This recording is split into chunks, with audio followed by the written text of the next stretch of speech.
I am God's offspring, and I must think as God thinks. Want to say that with me? I am God's offspring, and I must think as God thinks. Now, how many of you think God is worrying? How many of you think God is a complainer or a whiner? Can you imagine? Imagine if the Bible was just God whining and complaining all the way through. Would we be reading any of that? No. So I am God's offspring, think as God thinks. Therefore, I cannot think of any lack or limitation. Therefore, I cannot think of any lack or limitation. Together?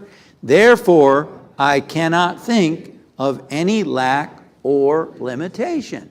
Sometimes we think that we just give ourselves the privilege, the luxury of thinking about lack and limitation.